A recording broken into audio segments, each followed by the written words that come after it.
제게 공부는 타인의 고통에 응답하는 언어였습니다. 보이지 않는 상처가 당사자의 몸에 갇히지 않고 공유할 수 있는 이야기가 되기 위해서는 누군가가 그 고통에 응답해야 합니다. 첫 책, 아픔이 길이 되려면으로 소수자의 건강을 위한 사회적 책임에 대해 묵직한 질문을 던진 서울대 보건대학원 김승섭 교수. 그로부터 6년 연구자로서, 동료 시민으로서, 그리고 한 사람의 인간으로서 읽고 만나고 부대끼며 길을 찾아 분투한 기록을 엮어 2023년에 펴낸 책 타인의 고통에 응답하는 공부입니다. 타인의 고통에 무감해지고 자신의 괴로움에만 집중하게 되는 시대. 소외되는 사람 없이 함께 살아가는 방법을 찾기 위해서, 그래서 더 나은 공동체를 이뤄가기 위해서 끊임없이 되뇌어야 하는 질문과 고민, 그리고 해답의 실마리를 찾아 오늘 마이그미 북 리뷰 타인의 고통에 응답하는 공부를 통해 함께 이야기 나눠보겠습니다. 차별은 공기처럼 존재한다. 타인의 고통에 응답하는 공부 1 중에서 교수님은 왜 공부를 하시는 건가요? 사회운동단체의 일을 열심히 돕던 한 학부생이 내 연구실에서 석사과정 공부를 하고 싶다고 찾아온 적이 있다. 왜 공부를 하려 하는지 물었다. 세상을 더 평등한 곳으로 만들고 싶어서요. 그런 목적이라면 대학원 공부를 권하지 않는다고 말했다. 공부는 공부인 것이라고. 논문을 쓰다 보면 일반인의 입장에서 보면 그다지 놀랍지 않은 상식에 가까운 결론을 확인하기 위해 수많은 문헌을 읽고 정리하고 데이터를 분석하는 일을 반복해야 하는데, 그렇게 하고도 우리가 가 닿는 자리에는 종종 불확실성이 섞여 있다고. 그리고 논리적 엄밀성을 추구하는 학계의 언어는 기본적으로 보수적이어서 급격하게 변화하는 현실을 사후적으로 분석하는 역할을 하는 경우가 많고, 그조차도 온전히 해내는 게 쉽지 않다고 말했다. 이번에는 학생이 내게 물었다. 그럼 교수님은 왜 공부를 하시는 건가요? 나는 할 줄 아는 게 이거 하나였다고. 그리고 공부가 가진 힘을 믿는다고 답했다. 공부가 당장 사회 변화를 만들어내거나 속 시원한 말로 사람들의 갈증을 해소해 주지는 못하지만, 인류가 유사한 문제를 두고서 실패와 성공을 반복하며 오랫동안 쌓아온 지식을 면밀히 검토하면서 얻게 되는 통찰이 있다고. 그 통찰의 힘이 장기적으로는 우리가 보다 나은 선택을 할 수 있도록 안내하는 길잡이가 되어준다고. 당신은 정상인입니까? 그럼 특권층입니다 중에서. 인간의 자격을 박탈당한 이들은 이름도 얼굴도 없이 살아가야 했습니다. 시스터 아웃사이더를 쓴 흑인이자 여성이며 동성애자이자 페미니스트였던 오드리 로드가 나는 당신이 두려워하는 얼굴이다 라고 말했던 것은 그 때문이겠죠. 꼭 하나 기억해야 할 것은 명백히 부조리하고 비상식적인 폭력만이 어떤 얼굴을 인간의 범주에서 밀어내는 건 아니라는 점입니다. 적어도 그런 폭력은 어떤 몸을 세상에 없었던 것처럼 지워버릴 수는 없습니다. 자신이 가해자일 수 있다는 점을 의심하지 않는 정의로운 사람들이 모인 합리적인 사회만이 누군가의 존재 자체를 지워버릴 수 있지요. 한 사회가 표준이라고 여기던 몸은 항상 기득권의 것이었습니다. 스스로의 존재를 의심할 필요가 없던 기득권은 소수자의 몸을 두고 매번 인간의 자격을 따져 물었지요. 그렇게 백인은 흑인이 자유를 누릴 자격이 있는지 물었고, 남성은 여성이 고등교육을 받아도 되는지 따졌고, 이성애자는 동성애자의 존재가 질병인지 질문했습니다. 하지만 가장 필요한 질문은 타인이 아닌 스스로를 향해 던져야 하는 것 아닐까요? 나는 정상인인가? 그렇다면 정상의 의미는 무엇인가? 라고요. 한국 사회의 상하 없는 코끼리는 누구인가 중에서 아프리카 남동쪽에 위치한 모잠비크에서 내전이 시작된 것은 1977년이었습니다. 포르투갈 식민지로 50년 가까운 세월을 보내고 독립을 쟁취한 지 채 2년이 지나지 않은 때였습니다. 사회주의와 자본주의 진영 간 냉전의 대리전이기도 했던 모잠비크 내전은 이후 15년간 계속됩니다. 전쟁은 소련이 해체되고 냉전이 종결돼 1992년에야 끝났습니다. 병원과 학교를 비롯한 수많은 시설이 파괴되었을 뿐 아니라 100만 명이 넘는 사람들이 기근과 전쟁으로 사망한 뒤였습니다. 이 비극으로 인해 희생된 것은 인간만이 아니었습니다. 특히 어떤 동물에게 이 내전은 가혹했습니다. 바로 모잠비크에 살던 코끼리였지요. 거대한 몸집에서 나오는 고기는 병사들을 위한 식량이 되었고 길게 뻗어나온 상아는 비싼 가격에 팔 수 있어 무기가 되었습니다. 코끼리는 전쟁을 치르는 동안 양측 군대 모두에게 표적이 되었습니다. 사실상 학살이었죠. 전쟁을 치르기 전 코끼리 4천여 마리가 살았던 모잠비크 고롱고사 지역에는 이제 겨우 500여 마리만 남았습니다. 전쟁을 거치며 그 숫자가 8분의 1로 준 것이죠. 자연 상태에서는 상아가 있는 코끼리의 생존 가능성이 더 높습니다. 상아는 물을 먹을 때 땅에 구멍을 파고 자기 영역을 지키는 싸움을 하기에 효과적인 도구니까요. 그런데 내전 기간에 대규모 밀렵이 진행되며 상아가 있는 코끼리가 가장 먼저 죽어갔습니다. 결국 코끼리는 상아를 포기하기 시작했습니다. 2018년 11월 기재된 내셔널 지오그래픽 기사에 따르면 고롱고사 국립공원에 거주하는 아프리카 코끼리 가운데 전쟁에서 살아남은 암컷 코끼리의 51%는 상아가 없었습니다. 전쟁 과정에서 상아가 있는 코끼리들이 학살당한 결과였지요. 진화의 힘은 옳고 그름에 대한 가치 판단을 하지 않습니다. 오직 생명체의 생존과 번식 가능성을 높이는 방향으로 작동하지요. 한 사회가 인간에 대한 최소한의 예의를 지켰다면 살아남을 수 있었던 목숨이 계속 부당하게 죽어나가고 있는 상황에서 살아남은 목격자인 우리는 계속 질문해야 합니다.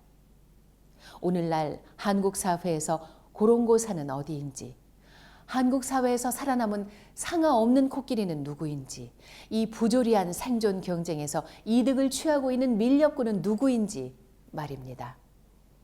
한국 사회의 주사바늘은 무엇인가?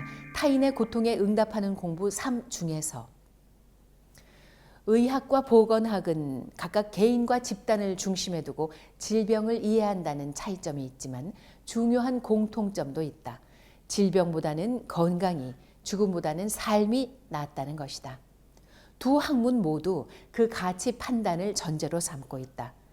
그러나 과연 모든 개인에게서 죽음보다 삶이 나은 것일까?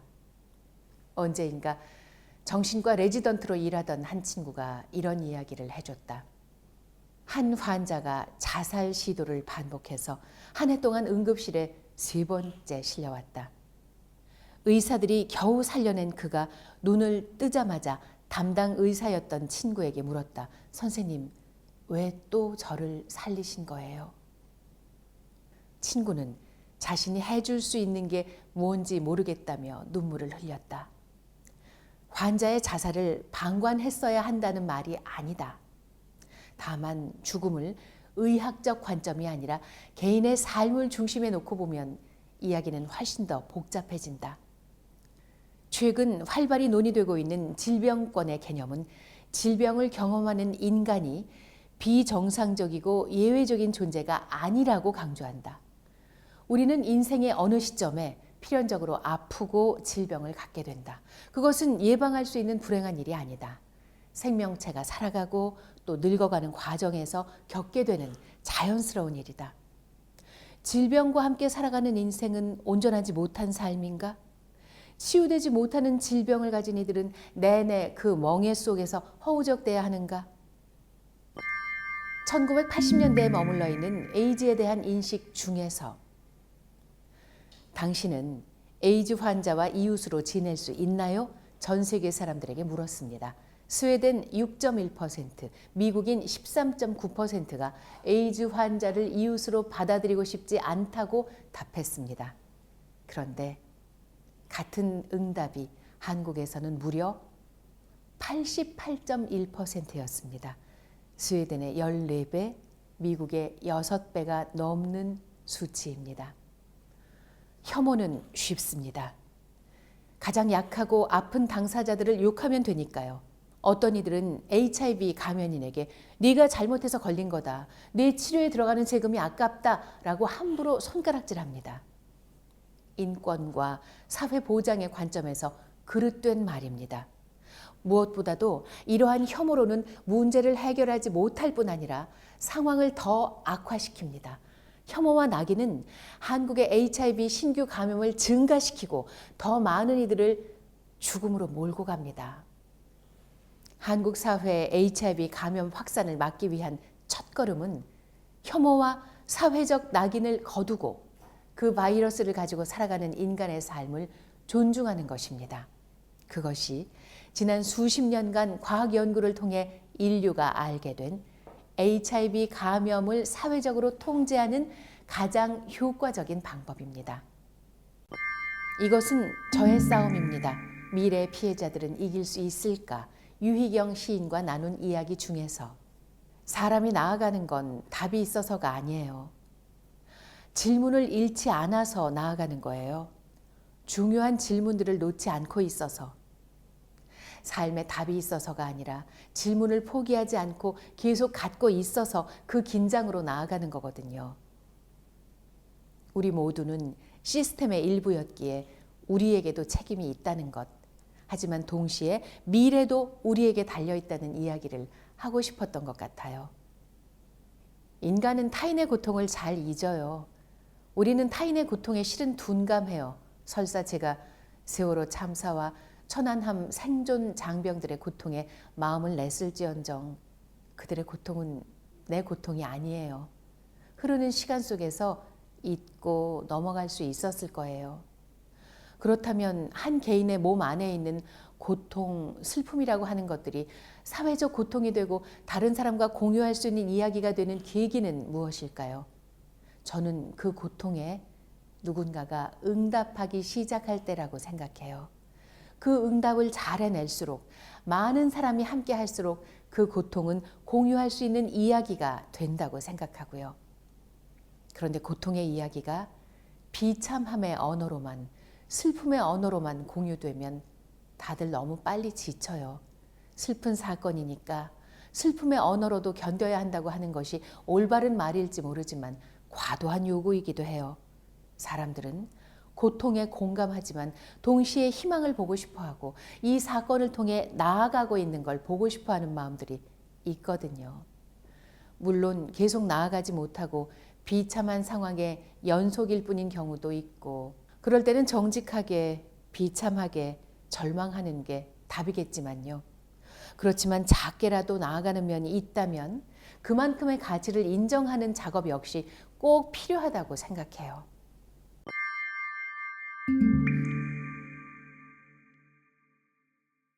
아픔이 길이 되려면 우리 몸이 쇠기라면 미래 피해자들은 이겼다를 쓰신 김승섭 교수님이 2023년에 펴낸 책 타인의 고통에 응답하는 공부.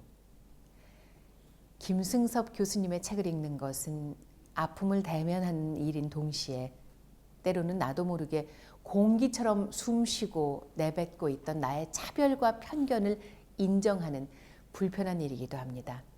그럼에도 김승섭 작가님의 책을 읽는 이유는 한 사람 한 사람의 깨달음이 모여 결국엔 이루어낼 더디지만 의미 있는 변화, 공감과 연대, 위대한 힘, 굳게 간직한 희망이 가져올 지금과는 다른 미래를 기대하기 때문일 겁니다. 여러 책과 논문을 통해 알물 넓혀가고 실제 연구자와 당사자들을 만나 몸으로 부딪히고 물어가며 치열하게 공부한 기록을 담은 책. 이 책을 읽다 보면 깨달음을 넘어 하나씩 실천해 나갈 수 있는 소소하지만 소중한 팁도 얻을 수 있습니다. 예를 들면 뇌병변 장애인을 대할 때 알아들은 척 하는 것은 배려가 아니라 모욕이 될 수 있다는 거죠. 못 알아들었으니 다시 말해주세요. 이게 제대로 대화할 수 있는 바른 방법이라는 이야기입니다. 우리가 이런 방법을 제대로 알지 못하는 이유는 무엇일까요? 책에 적혀 있듯 평범하다고 생각했던 정상인의 범주 속에서 우리가 당연히 누리고 있는 것들에 대해 한 번도 의심해 보지 못했기 때문은 아닐까요? 난민과 장애인이 성소수자와 정신질환자가 겪는 어려움을 어쩔 수 없다라고 당연하게 생각하고 있지는 않은지, 필수적인 생리현상인 오줌권조차 보장받지 못한 백화점 판매사원들의 괴로움을 무지의 이름으로 외면하지는 않았는지, 이 책은 독자 스스로 끝없이 자신을 돌아보고 자신에게 물어보게 합니다. 그러나 책에 적힌 것처럼 우리 모두 삶의 끝까지 정상인의 범주에서 살 것이라고 실은 그 누구도 단언할 수가 없습니다. 사고와 질병은 나라고 피해갈 수 있는 게 아니라 누구에게나 닥칠 수 있는 일이니까요. 그리고 우리 모두는 늙고 병드는 자연의 법칙에 따라 살 수밖에 없으니까요. 사회가 지워버리려는 존재들의 고통과 어려움에 응답하는 이 공부는 작가의 말처럼 책상 앞에서만 할 수 있는 일이 아닙니다. 책을 읽은 우리도 함께 응답하고 움직여야 하는 일입니다. 다름이나 아픔이 개인의 고통으로 치부되지 않도록 아픔에 공감하고 치유에 동참할 수 있는 건강한 사회. 미래는 우리가 함께 행복할 수 있는 그런 모습이길 책을 읽으며 간절히 소망하게 되었습니다. 거의 해마다 이어지는 큰 사건, 사고 때마다 함께 아파하고 작은 힘이라도 보태려 애쓰는 많은 분의 모습을 보며 우리는 희망을 느낍니다. 부조리한 현실 속에서 아무리 큰 어려움이 닥쳐도 쉽게 무너지지 않는 함께의 힘을 느낍니다. 아마도 우리 사회는 타인의 고통에 응답하는 공부를 할 마음가짐을 이미 갖추고 있는지도 모르겠습니다. 타인의 고통을 외면하지 않고 끊임없이 응답하려고 노력한다면 우리의 내일은 오늘보다 한 발자국 더 나아가는 미래일 것입니다.